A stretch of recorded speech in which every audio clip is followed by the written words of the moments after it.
Welcome back, boys and some girls. Today I'm going to give you my first impression for the game Combat Complex. Just came out today. I played the demo like 2-3 days ago, don't remember when. Quite fun. I thought about making the video then, but then I said, oh, they release it pretty soon, so let's wait for the game and then we're gonna do the first impression stuff. So here you go. As I always do, I'm gonna start with the story. I didn't even read. I just don't care. It's you and fighting against aliens and robots. The rest just doesn't matter. Who cares about it? Just that's the main point. You fight. The gameplay is very fun. You get 3 weapons each time with you, and each weapon is good against like a certain type of enemy. For example, like shotgun against horde enemies, or railgun for high targets and shields. You know, stuff like that.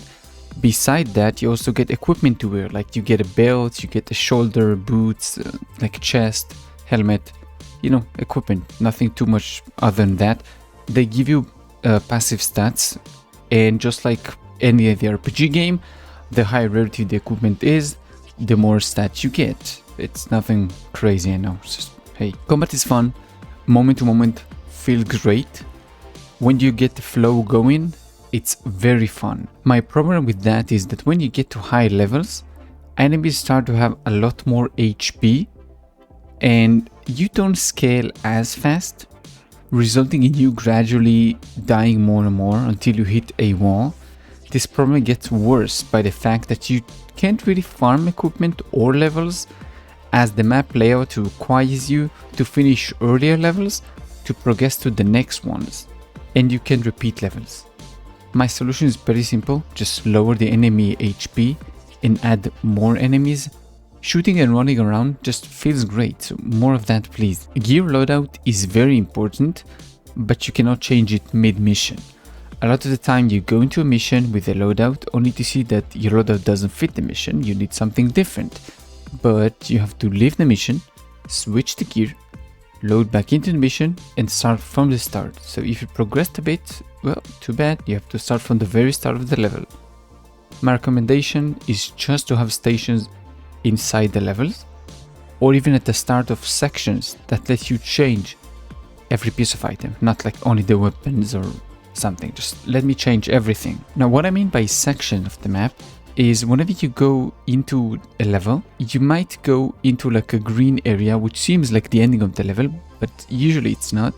Then you just go onto the next part of the level. It's still the same level, you don't finish the mission, just continue with the same stuff. So every time you go into those doors, just have it at like near the door, or after you go into the door, right out of the next like place, just have it in the side or something like that, or even in the middle of the level before like high encounters, something like that. Just have a place to change. Now map layout, I don't have a lot to say. They just made a few maps, cut them into pieces, threw them into a blender, and the blender just makes random maps for each level, meaning a level will stay the same, but other levels will be similar in assets and layout, but it won't be quite a copy. Besides those, the game had other systems like skill points and crafting, but crafting is not in the game yet because it's in early access, and the skill points you gain by doing challenges like killing X amount of enemy with the shotgun,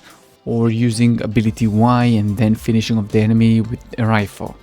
Things you're doing anyway as you play the game, so it's not like crazy insane challenges. There are those that you need to do very specific stuff if you want to gain more skill points, but if you just play the game normal, you're gonna get a bunch of skill points. And it is important to say it's not a roguelike, so whatever gains you get, you keep. It's not like it's gonna disappear. For performance, I had no issues, but I'm only 5 hours in, so who knows. Now I'm adding this section, which I haven't really made in my recent reviews. I made it previously. The pricing. The price is $20 without discount. I think it's a bit much for what the game has to offer, especially in early access.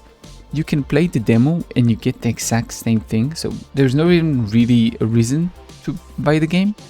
So you can say that you own the game, just go down with the demo and you own the game, it's the same thing. I want to give some feedback to the devs if they somehow see this. I don't know how, but if they somehow see this, and I have no idea whatever they're planning, but hopefully I want to see some stuff that will just, you know, make the game more enjoyable, stuff like this. I want to be able to craft equipment so I can make my own builds without relying on RNGesus to hopefully give me the equipment I need, because he usually doesn't give you what you need. Movement polish. By movement polish, what I mean is, let's say if I press dodge while shooting, it's not gonna work.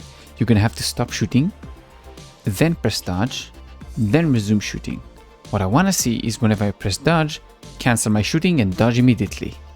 Because a lot of the times in this game, you need to be very fast-paced, very fast-paced. You can't miss a beat. And it is fun again, but just those kind of stuff makes stuff a bit more clunky, a bit more stuck, and you want to flow. Especially if you're going to add more enemies later on, you have to dodge a whole bunch of stuff. So yeah, please do. Weapon balancing, I know it's in early access, but for example, the flamethrower is completely useless. It doesn't do as much damage and it runs out of fuel extremely fast. The flamethrower and the lightning gun, they have the same role, like to deal with hordes, but the lightning gun can hit much more enemies and it does much more damage, and it also deals with shields pretty fast because it can get behind enemies. So just why would I even use the flamethrower? It's kind of useless. And that's pretty much it. It's a fun small game. I can see myself having a lot of fun playing with like different builds, smashing and rolling through enemies, and I just hope the criticism will somehow reach the devs and they will take it to heart. Yeah, I hope you enjoyed this one. If you did, thank you. If you didn't, it's only a few minutes. What do you care? Keep it safe. See you in the next one. Bye bye.